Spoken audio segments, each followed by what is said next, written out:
What's up, everyone? Welcome back to the Titletown Podcast. Now we got some familiar faces and we got some new faces.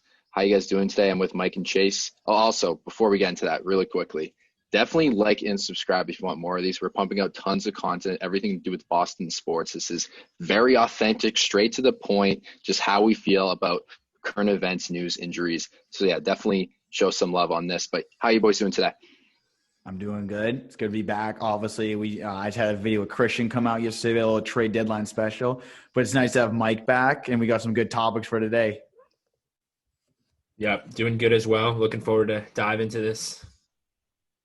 So first segment of the show, we're going to talk about the Patriots offense.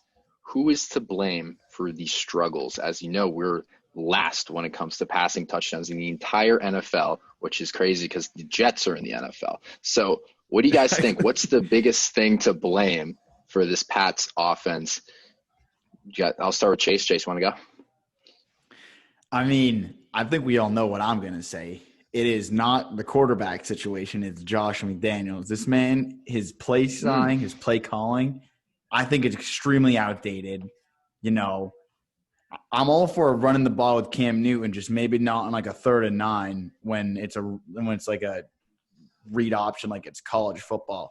Obviously, you know, we have no weapons. We just got Isaiah Ford. How good is this guy going to be? It's not like this guy's coming in. He's like a Julio Jones. I've never heard of him who's going to like make an instant impact. Player. We just lost Devin Ossie to the IL. I don't know how long this guy's going to be out. Wasn't really making an impact. You know, your only tight end right now essentially is Ryan Izzo, who's just awful. But I obviously, you know, I can't put all the blame on Josh McDaniels. You know, a lot of it's obviously got to go to the receivers. We have a very good line, I feel. I feel like our line is top 5 in the league. If I'm wrong, tell me I'm wrong, but that's just my opinion. But I think the majority of it, talented. Yeah, exactly. I think the majority of it just has to circle around Josh McDaniel and his play calling, because I feel like it's not just this year. I've been like, oh, Josh McDaniels really isn't that good, but like just look in the past couple of years, like is he one of the reasons why Brady left in like his play calling? Like I don't know, but I feel like I don't know. I think it's time to change with the play calling in New England a little bit. So I disagree. I like McDaniels, which I know it's kind of split in New England. Like some people don't like those jet sweeps on 3rd and 5 to get blown up. That's like the classic McDaniels call. But based on his relationship the last 10 years with Brady, 10 years plus, because he's been there for a long time in the Patriots system, I like him. I think it's really hard to really take data from this sample just because just the weapons we have are so bad when it comes to wide receiver and tight end. So it's unreasonable to go after the play calling when receivers don't get separation. It's unreasonable to go after Cam Newton because he's throwing to guys who wouldn't really make the top 2, top 3 receiver on a lot of teams in the NFL, maybe besides like the Jets or Giants or teams that struggle at wide receiver. We don't have the talent. We don't have the tight end depth. I mean, it's Cam Newton. I like him. His best years are behind him. But, I mean, the last 3 games, was it 5 picks, no passing touchdowns? Like, that's not good. Yeah, so absolutely. I put some blame on Cam Newton. That fumble, that's on him too. I mean, he had a great run earlier on the same drive, which gave us a lot of confidence, but you can't cough the ball up when the game's on a line like that, regardless of getting punched out from behind. But yeah, so it's kind of a combination of everything, but it's really the lack of talent. So it's hard to judge, but if I was going to answer this question, I would say the receiving core not getting separation. Mike, what do you think?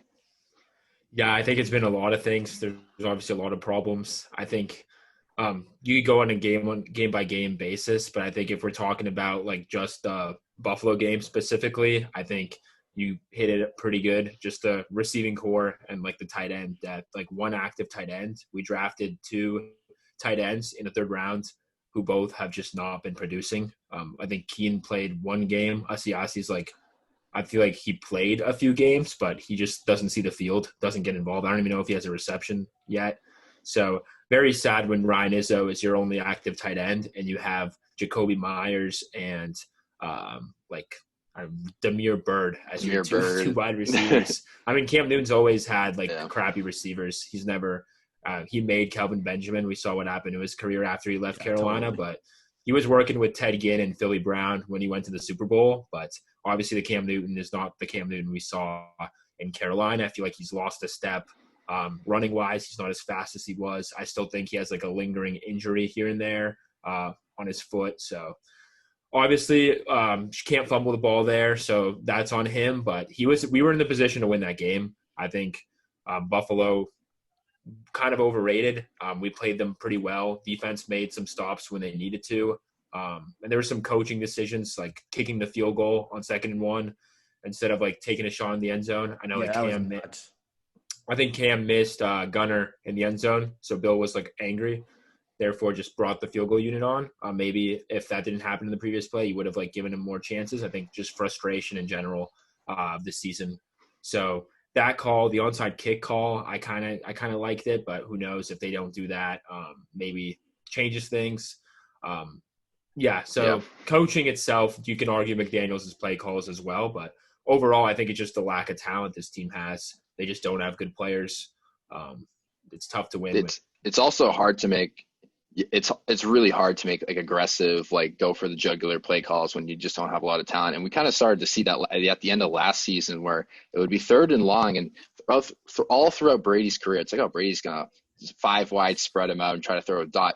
But we're like running draw plays. We're just like, you know what? Let's take the field position and punt. We're playing a lot more conservative, and it really shows, especially this season. Like that's why all these McDaniels quarterback draw plays on 3rd and long and these like screens that get blown up. So it's a little bit different when you have pieces behind you that you can trust in big moments. And I think that Brian Hoyer mixed up at the end of the halftime at Kansas City when they didn't capitalize, when they could have taken the lead. That just shows like, listen, we don't really trust this team situationally as we used to. So let's just take the points when we can get it. And we don't really get past midfield as often as we used to. So it's a little bit more conservative and kind of let the defense, it's got like a field position type game. So I mean, now let's go to on, though, I just want to rebuttal a little bit real quick, because like I know you're saying they don't trust you, got to play a little more conservative.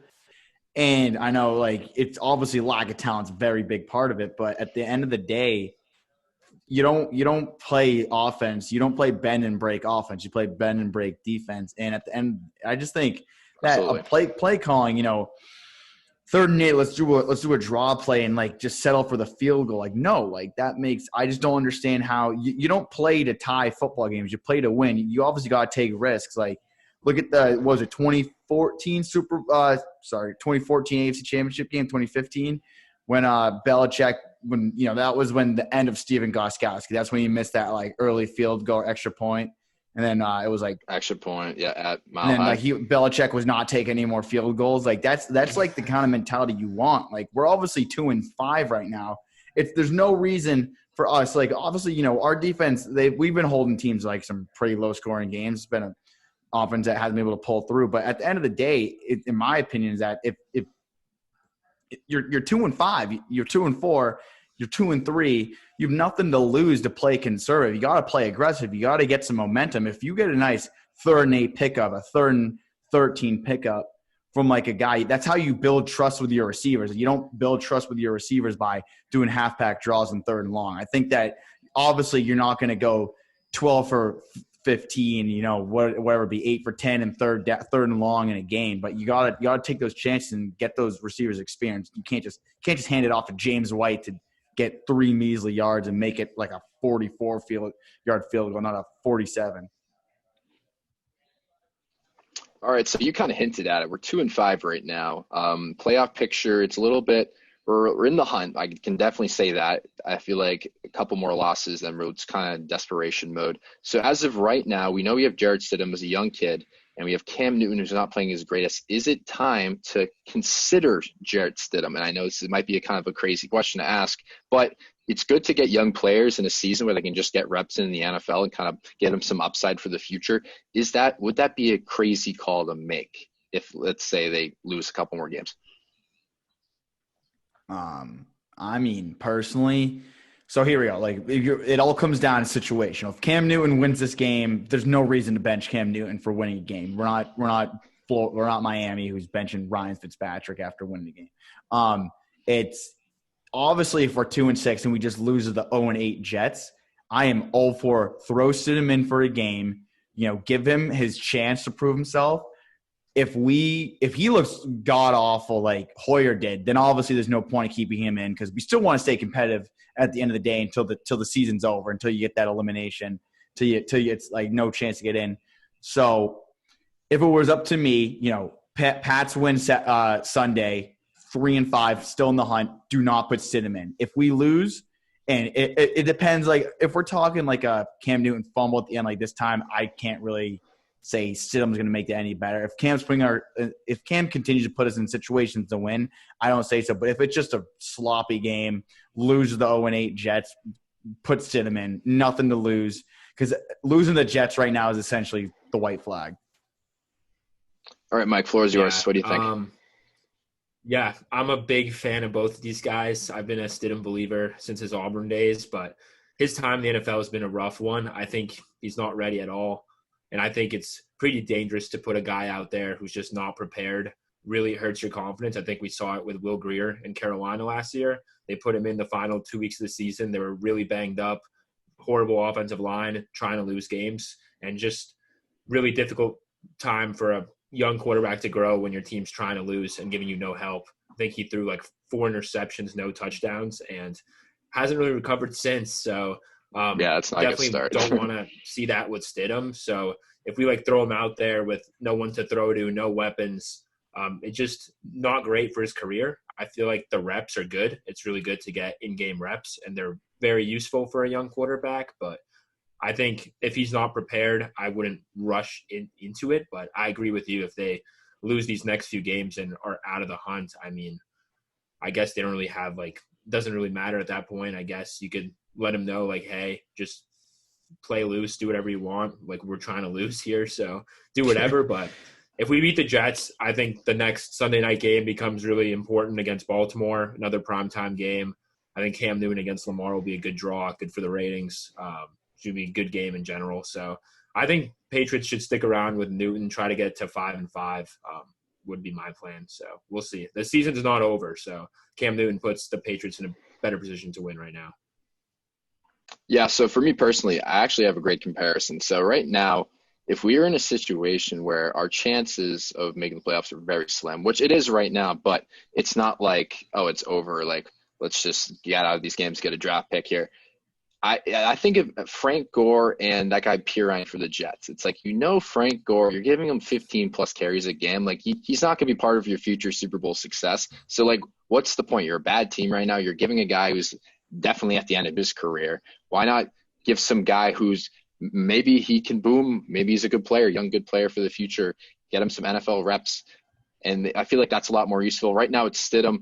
I thought personally if we started him against Kansas City, we might have actually won that game just because when he came in, he threw that beautiful pass into N'Keal Harry for a touchdown. I thought he looked a lot more poised and comfortable. So I was actually a believer in Stidham if we put him in instead of Hoyer because you know what you're going to get with Hoyer. He's not a good quarterback. He throws more picks than he does dimes. So give that guy against Mahomes, big stage Sunday night. Imagine if he went in and had a lead at halftime. That's great experience. That's wow. So obviously we're going to roll with Cam Newton until we can't no longer. We have a 1-year deal. Might as well use him up. But I wouldn't hate the idea of going with Stidham if we were 3-8. You know what I mean? Something like that, which is I definitely don't want to see.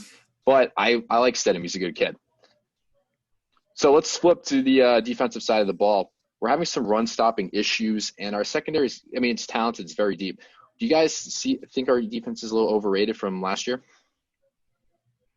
It's just I personally think that their defense hasn't been performing well, but I think it's due to the personnel they lost. They have lost some people.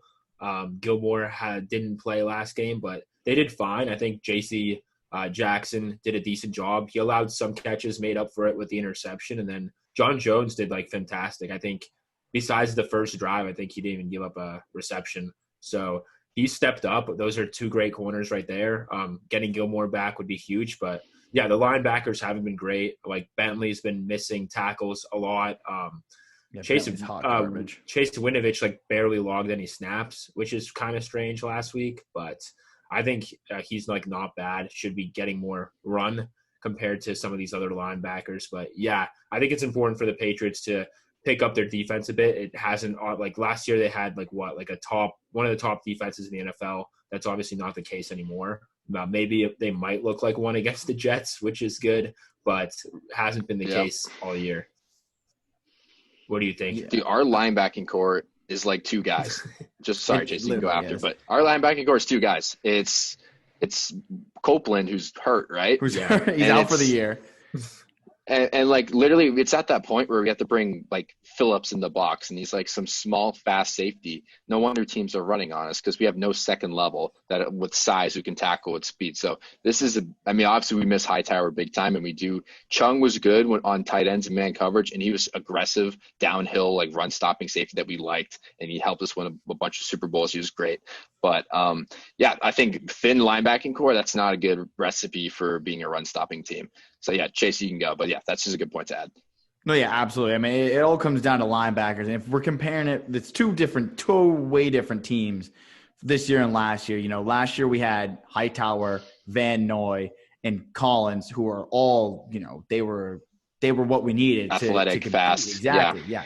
Big guys that could stop, run, and tackle. You got Bentley, who got his ankle snapped by Jimmy Garoppolo, like first drive of the game on a 3rd and 8 run.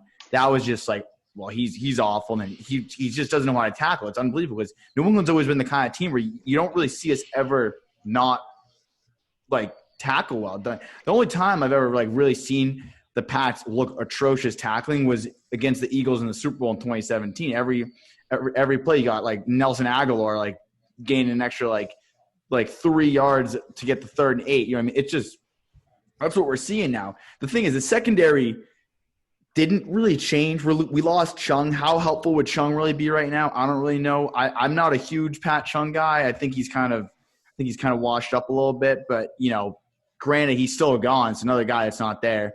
And then you look at the front seven. That's just the issue. We lost so many guys from the opt-outs, and we lost so many guys from free agency. And then we signed guys in free agency. You got guys like Bo Allen, who's not even going to play this year because he's hurt for the whole year. Yeah.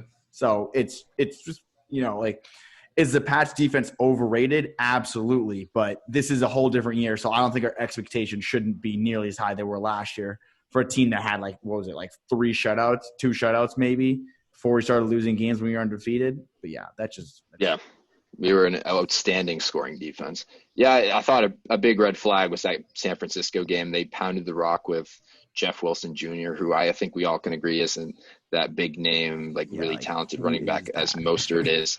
He had a crazy game, 100 yards, 3 touchdowns. And that was a game that he was just bouncing off tackles. We were late. We weren't in position. McCourty was getting spun around. Bentley couldn't get there. We're getting no really push on the D line. So if we're against a team that can ground and pound, and the perfect example of this is our opponent in 2 weeks is the Ravens. They can just read options, stretch run play, inside zone, all these run plays. It's going to be tough, especially how thin we are on the front seven. But I feel like, are we overrated? No, just because when we're in the red zone, in passing situations, I like our defense a lot. Yeah, when it's 3rd and long and we have Winovich on the field, we have everyone's dropping into coverage, it's really hard to get separation against our corners. And we have smart safeties. Like McCourty's a great ball hawk safety, even though sometimes he's out of position. But we have great veteran experience in the back end. I miss Harmon. He was my boy. He's in Detroit now. I always liked him. He always had that clutch interception in the playoffs every year. Always. So yeah. Always. Against the Ravens, he had one against the Super Bowl against the Eagles. He's always had that. He always iced it. Iced it. Yeah, absolutely. I mean, is there anything? Yeah. Sorry, I didn't mean to interrupt. But yeah, it's just what you're talking about, the ground and pound. It's the Pats bend don't break defense with the pass is unstoppable because at the end of the day, you still got Gilmore out there. You got J.C. Jackson, who's an up and comer. He's top 5 rated on Pro Football Focus, higher rated. I always liked him. Yeah, exactly. And you still got Jason McCourty, and you still got Devin McCourty out there. And then you got young guys like Jawan Williams. Jonathan Jones isn't necessarily young, but he's a slot guy that should be a Pro Bowler, could be a Pro Bowler. And, it's he's the secondary. So fast. Exactly. The secondary looks awful because you don't really see a lot of secondary guys out there making the tackles in the trenches. You know what I mean? You don't see Adrian Phipps. You said it perfectly. You don't see 5'10" guy line up in middle linebacker spot, taking on a charging. That's what he was doing. 6'4" guard. You know what I mean? Obviously, the guard's going to win 10 times out of 10. But yeah, obviously, pass defense, still one of the best in the league. It's just the run defense, which is simultaneously the worst in the league. Yeah. I'll tell you one Zach thing, they're going to Moss look and good against the Singletary Jets. both looked pretty good. Let's hope. They did. But We'll yeah, see. So we'll just do a quick little segment here. This is our pregame predictions for the Jets.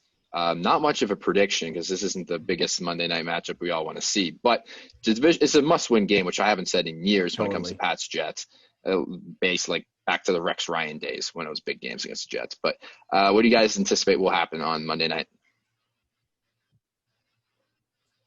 I think Pats win. I mean, they're 0-3 on the road. Let's good to get a road win. I think it's a lock. Jets are trying to lose. I think they're tanking for Lawrence. I think I'm hearing Adam Gase Adam Gase might even keep his job. I think they're not expecting much. I feel like they're like, you know what, we want you to lose. So you lose 16 games, you got to keep your job. Probably that's the deal they probably have over there. So who knows? I think Cam Newton will look good.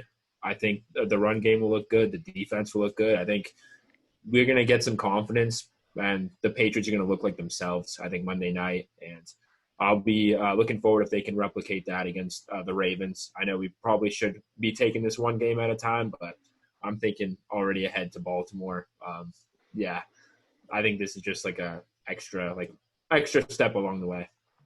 Yeah, I mean, it's going to be interesting because, again, ground and pounds are weakness, and you got Frank Gore who's old as the wind. And if this guy gets more than 80 yards rushing this week, it's going to be like, bro. Imagine he runs all over us. He's 40 years old. Just predictions for this week. I will never pick against the Pats ever in my life. I'm not going to pick them against someone in the 0-8 Jets, but it is a must win because if we lose, it's just going to be just cancel the season, bro. Everyone get COVID. Dude, no, it's funny. It's the Jets gave the Bills kind of a run for the money. It was only 18-10 game. It was close, classic divisional game. I predict the Patriots win too, and I think it's going to be similar to the opening week game against Miami, which all we did was just like conservative, everything's manageable situations, run the ball, never get caught in the third and long, take points when you can get them, and play just good defense. That's this game. I'm not too worried about the Jets offense, but I'll tell you one thing. If Frank Gore starts throwing our guys around with stiff arms and bumbling through our line, it's going to be a huge red flag because that guy, it's going to be so frustrating to watch. I'm not saying I would beat him in a race, but it's not going to be a blowout. He's not fast. So